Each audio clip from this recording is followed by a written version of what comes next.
Hey, welcome to A Foreigner in the Philippines. Good morning, actually.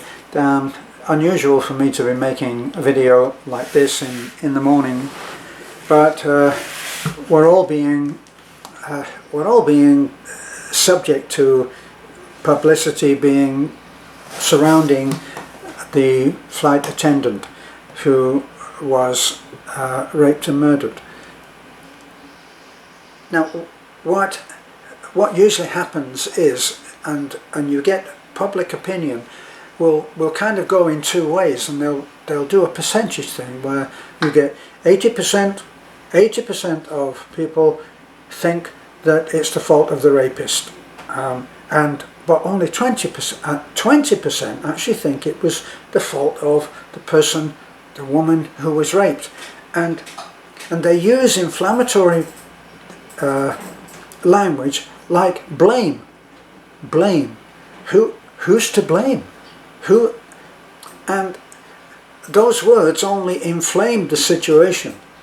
Now, obviously, it's a given that what happened is terrible. Never mind whether you go on to read about it or follow up on it or think it's terrible, whether you compare it, as one foreigner has now written, an expressive letter that they posted on Facebook, and they're talking about how each life is important. He's right, every life is important, and why should this one be apparently more important? It's not actually more important, it's just more posted about. It's just more publicised. It's not more important. And so, in fact, I just made a video about this, about the fact that when the media decide that something is important, boy, they will post the crap out of it, and then that's all that we see. And then we might be persuaded, we might be forgiven for thinking that that's all that's important. So now what? So you have a situation where a beautiful flight attendant is more important than that somebody that this foreigner witnessed or knew about, he quotes, who was only just a street vendor and was murdered. And even now, what was a week or 10 days ago was the video which showed the killing of 2 people by a policeman. What happened to it? It's nowhere to be seen now, because the media are in business and they want to keep everybody up and scared, and that the world is this terrible place to live in. And they might be forgiven on that one at the moment, because we're not going through such a great time, are we? But that's another thing. What I wanted to talk about, I wanted the emphasis of this video is, well, when we look at what this woman suffered, the end that this lady suffered, never mind about, obviously, the people who say 80%, it's the fault, this is the responsibility of the rapists. And they're right, it is about raping, is because there are people who will do that.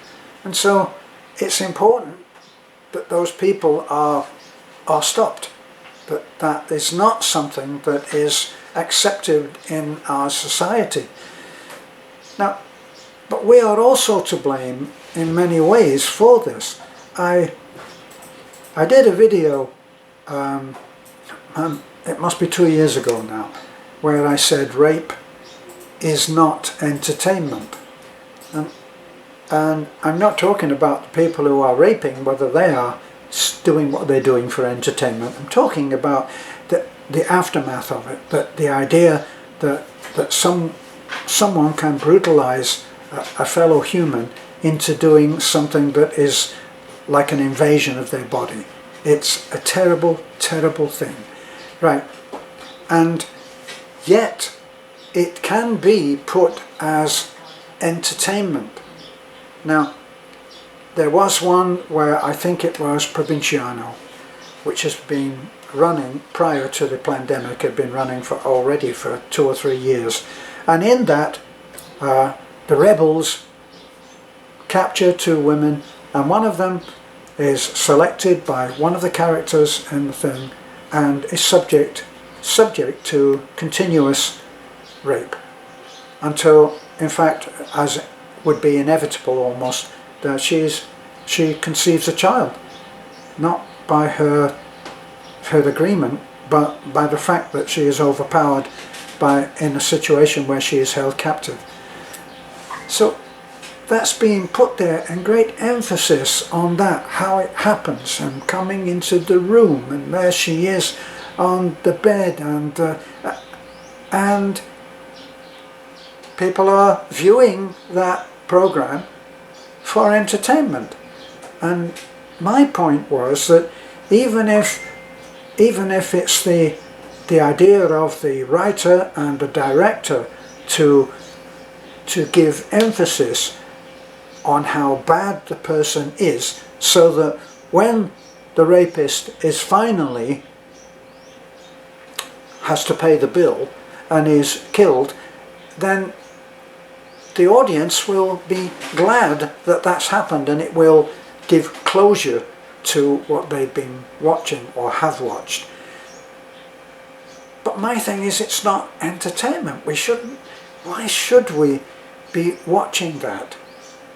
And it's one of those questions that will always remain unanswered, won't it? Because people will still do what they do in order to be a success at whatever craft, let's call making a movie is a craft. And they will do whatever they have to do in order to be successful at that. So, on to why I would have been inspired to do a video on this, and part of my title, which is, so what do we tell our daughters? Now, I have what I call adopted daughters here. Beth and I don't have a child, but we have children in our lives, and most of the children in our lives are girls. And we have a 15-year-old and an 11 or 12-year-old. Now these are already becoming young women. They're not, from one viewpoint, they're not children anymore. So it's just a fact of nature that men are going to be looking at these young girls differently.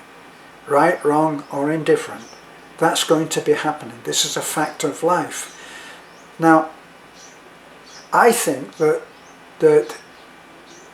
although you don't want to make kids, girls, afraid to go out because of what you've told them could happen, they should be led through the scenarios that could happen.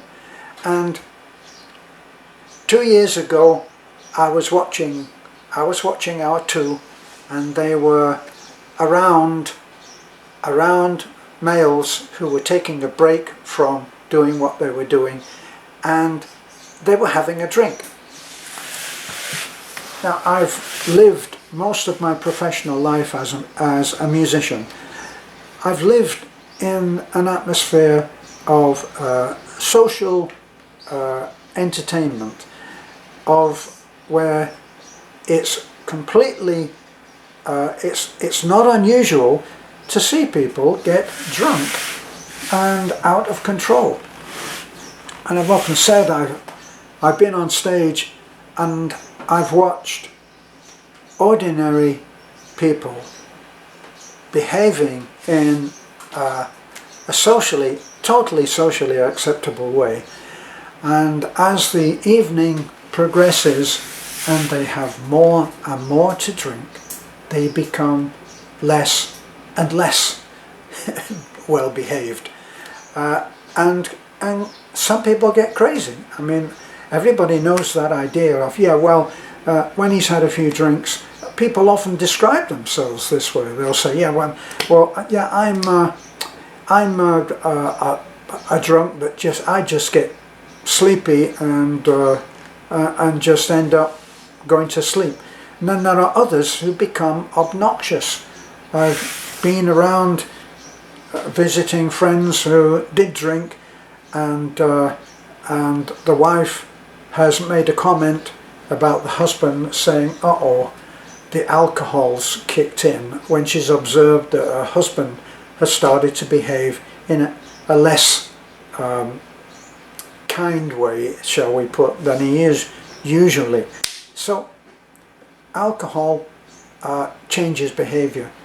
Now, if young girls who are still dressing almost like their children, which is very common in the Philippines, is that legs are common. Kids show their legs, adults show their legs.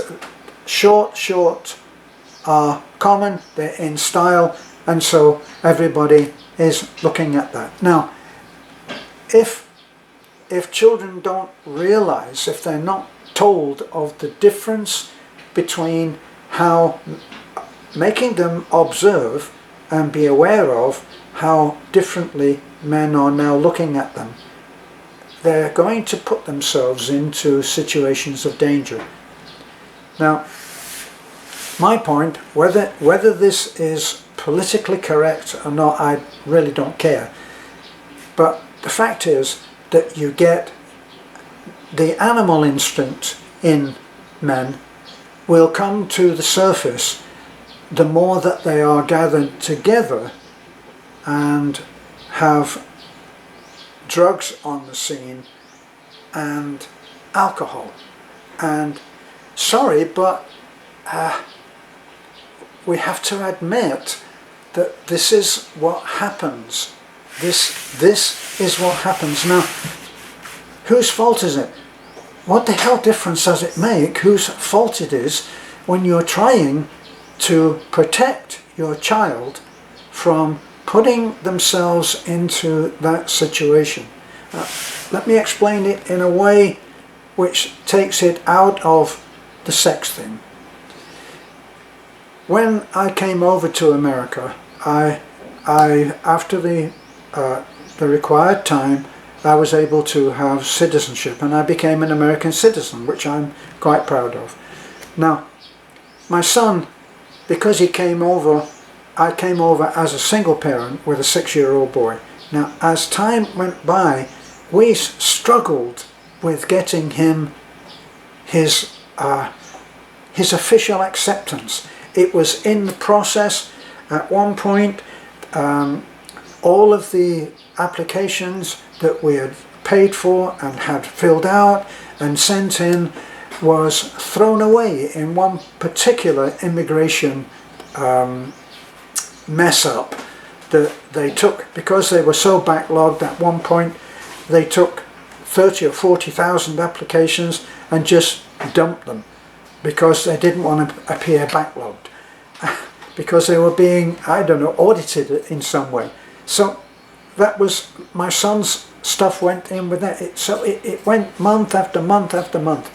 Now, here's what I mean about blame. If a kid, if a person is caught in a situation where drugs are being used and he is part of that celebration, he is guilty by association. He doesn't need to sniff anything up his nose. If he's there and the party is raided, then he's in trouble. So my son got to that age still with his paperwork unresolved, and not for the want of trying, and he was going to go to a party. Now, I'm not stupid, you know. I just got older, but I didn't get more stupid and less worldly, more naive excuse me.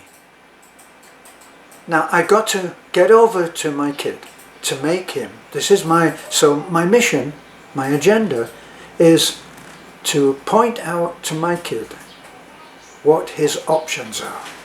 So rather than say, you're going to be to blame, don't come round to me if you get, no, that's not the way that I would approach it. The way that I approached it was, I said to him, you're going to a party and I've tried to teach you what makes sense, but here are your options in real time, in real life. If you go to a party and you see drugs being used, here's the danger.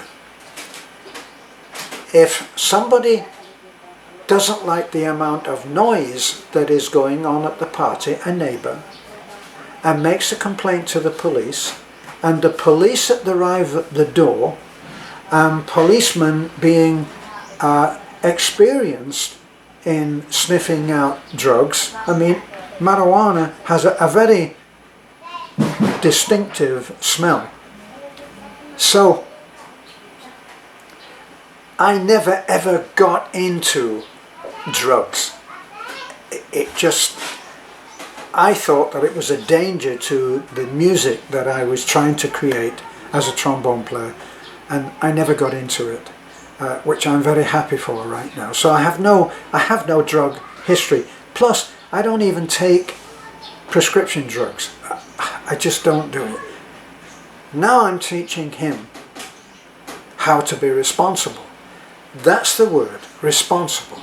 I said, now, this is what will happen if the police arrive at the door and they get a sniff of, say, marijuana.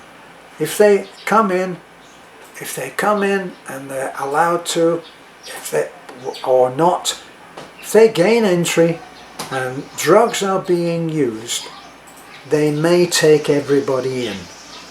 Now, even if you have not had drugs, as I speak to my son, I'm saying, I hope that you will never ever do that. But if you are there, even if you haven't had drugs and you get taken in, you could be held guilty by association. Now, is it a big thing? Got caught at a party where they were smoking marijuana or they were sniffing something or other. Is it going to be a killer for his life? No, it's not. Except that he was applying for his green card and eventually would be applying for citizenship. Now, when your case comes up after you have made the choice to stay at that party and have been taken in as an accessory, when your case comes up, you have a drug charge against you. It may or may not affect your ability to stay in the country. And that is your choice. I can't make that choice for you. I make that choice for you now by saying don't do it. You will be on the scene and you've got to make that choice. So, he went, he was successful because he never ever had a charge taken against him, and as far as I know, he never ever used drugs anyway. Although I know that he likes to have a beer, or he actually makes wine and stuff like that.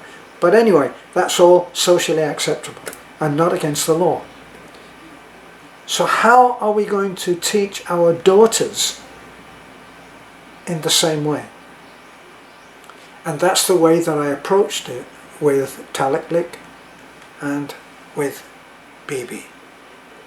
And I pointed out that when people are all drinking together, and there's more than 2 or 3 or 4 men, and they're drinking and they're having fun and they're all getting along.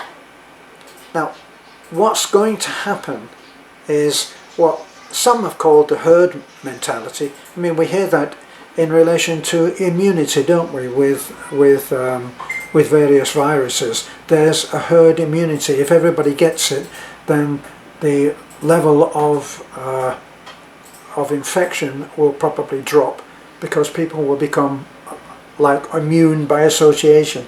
So this is what will happen to the reasoning mentality. As the liquor intake goes up, the other comes down. And there's been all kinds of research done on this, that the level of judgment, the quality of a person's judgment goes down as alcohol goes up. And so if a woman puts herself in the situation of where the ratio between men and women starts to get really out of whack, they're in danger. Is it I don't know, is it sexual bias against men? Take it how you want, but if I was looking at my daughter as I look at Talik and Bibi as my daughters, my concern is that they don't put themselves into a situation that can so easily get out of whack. And as I said, when alcohol is being used, judgment goes down. Then you get the what's obviously sometimes been called mob rule. That's what we see when these people are out burning and pillaging and looting. In America right now, when riots, when a peaceful demonstration becomes a riot, down comes the judgment ability of the person, and they start to judge things in a different way. That's when you get burnings and killings or beatings and other stuff going wrong, because the mentality, when it gets into mob rule, the intelligence rating will come down. It's been chronicled. When anything starts to affect the judgment, then bad decisions will be made. Who knows how it started with our example case of the flight attendant. Did that start in I don't know, did it start in fun? Did it start with strict polka? Did it start with dares? Did it start with joking? Did it start with kiss? And who knows? But it got out of hand, and gradually it got worse until everybody was involved, even if it was only by association. And who knows what would have happened at the point where that lady lost her life. I don't want my daughters to be in that situation where they have misjudged a scene and not got themselves out of there.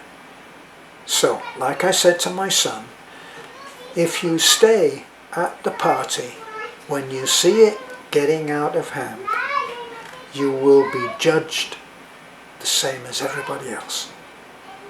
Now, for young women, if they allow themselves to continue to be present in a party where there are many more men than women, and then suddenly the only other woman that they're there with, their friend, is suddenly gone, and now it's just them and a lot of men, you need to run away.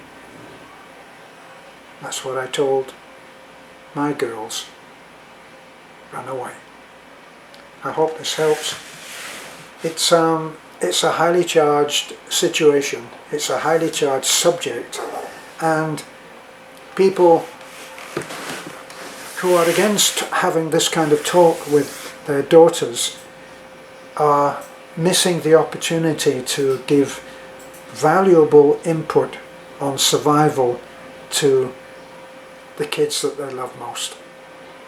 This is a foreigner in the Philippines. Bye for now.